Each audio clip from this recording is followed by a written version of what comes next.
What is going on, Guardians? TBL here, back to bring you guys another quick Destiny 2 video. This time, just talking a bit about the future of Destiny 2. So we've got 1.1.4 in effect now. I've actually found myself playing a lot more PvP, a lot more PvE, running strikes and all that kind of stuff.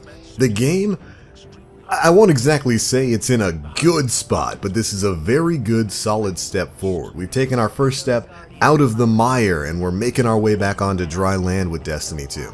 And I wanted to take some time to talk a bit about the future, specifically DLC Pack 2, speculated to be titled either The Gods of Mars or The Fallen Warmind. I would go with the second option there. That seems a little bit more along the lines of Bungie naming schemes. And the reason I want to talk about that is because we've gotten some kind of news, a rumor, and some kind of partial confirmation about the release date of that DLC. The rumor is that it is going to be coming out on May 8th. Now, we've reported on this before, a month or two back when we had some of the Fallen Warmind and Gods of Mars leak releases. Those leaks talked about the release date being May 8th.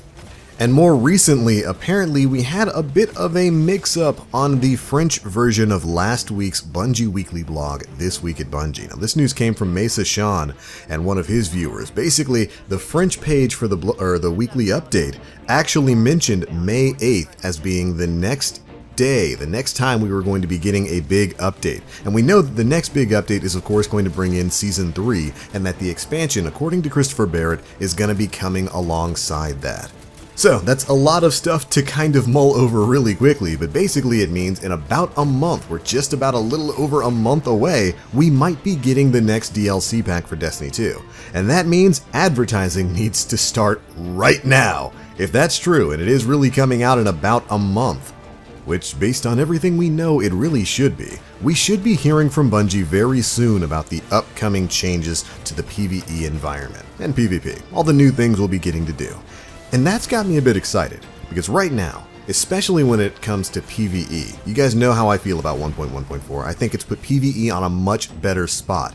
And I really feel like that all the game really needs now in terms of PvE. There's other things that need to be changed, you know, like we need to get our changes for heroic strikes and stuff like that. But really, the big thing that they need to kind of pull people back on the PvE spectrum is just new things to chase. And whenever a new DLC comes out, we get plenty of new weapons, armors, and all kinds of ship sparrows, all that good stuff to go after, including new exotics and returning exotics, as seems to be the case with these big content releases in Destiny 2.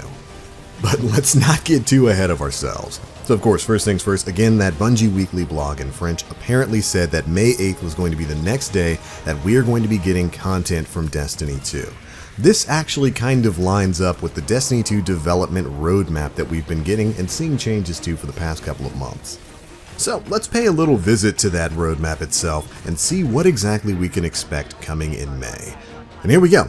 Season 3, 1.2.0. We've made it this far. A new season of content is set to start in May. Here's what we'll be getting: the Eater of Worlds Prestige mode, seasonal Crucible rankings, private matches, vault space increases, multi-emote wheel, exotic masterworks, seasonal vendor progression, faction rally improvements, exotic weapon and armor sandbox changes, and of course, heroic strike modifiers. Now all of that is in addition to the new DLC pack.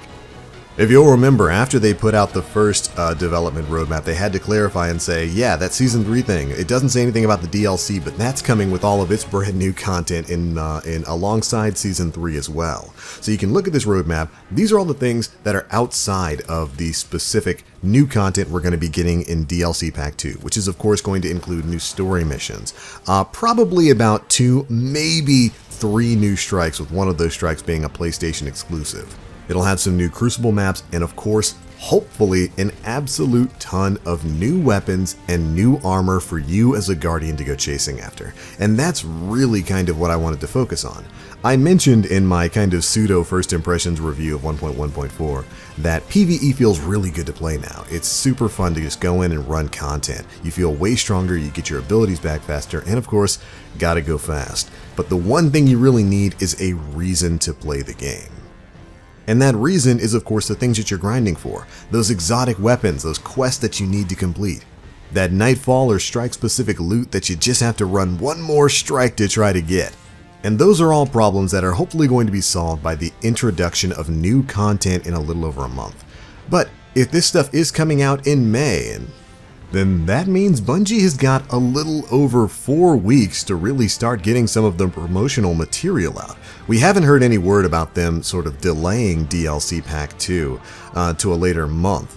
And so if that's not happening, you can probably expect to be hearing directly from Bungie in the coming weeks. Shoot, I would say maybe even as soon as later on this week to start up that advertising period to, you know, kind of ramp up sales for the upcoming DLC, if it's still coming out in May. I don't want to get too much into speculation on that because it would really suck if I got you guys all hyped up like, oh, we're probably going to be hearing from Bungie in the next week or two about the next big DLC, and then they announce that they're postponing it for summer or something. I would feel super bad about that. It would straight have you guys like, that's scumbag TBL. As a matter of fact, that's what I want to be the hashtag of this video. Everybody, if you're leaving a comment, leave it with the hashtag scumbagTBL somewhere in there. But at the same time, I'm actually finding myself getting kind of excited about the prospect of new Destiny 2 content because, of course, I'm enjoying playing the game now. I was playing a little bit of some Mayhem Clash earlier. We had the weekly reset. Rumble's gone, which makes, a lot of people unhappy, but Mayhem Clash is back, and now I am just jamming out on that. So I'm enjoying my time on the game, and I'm just really wishing there was more content for me to actually be chasing after. And I'd really like it if, in 3 or 4 weeks we could just get a big content release and have a bunch of new things. I think it would serve as a good incentive to bring back a lot of the more salty players who, maybe enjoy the way the game feels now, but don't feel like they have anything to play for. Like my buddy BlackVox. He is a salty, salty pirate. I can't blame him though. One of the most important things that's tied to Season 3, 1.2.0, is of course the Exotic Masterworks and the Exotic Weapon and Armor sandbox changes. Remember, those are getting their own sandbox changes coming soon, and I'm really excited to see exactly how some of our favorite, and more importantly, some of our least favorite exotics are going to be tuned. Last week we got to see some changes coming to the Sturm and Drawn combination, turning what is right now kind of a forgettable exotic hand cannon and, legendary sidearm into something that looks like it's going to have some real utility in the Crucible once 1.2.0 drops. And they've promised to show off even more exotic changes in the coming weeks. We're probably going to hear a little bit about that, maybe some exotic armor changes sometime this week, maybe during the weekly update this week. And I'm really excited to see what they're going to be doing. We know their philosophy right now is to kind of bring the underperforming exotics up to the level of stuff like Mida Multitool, Legend of Acreus, Merciless, the Wardcliff Coil.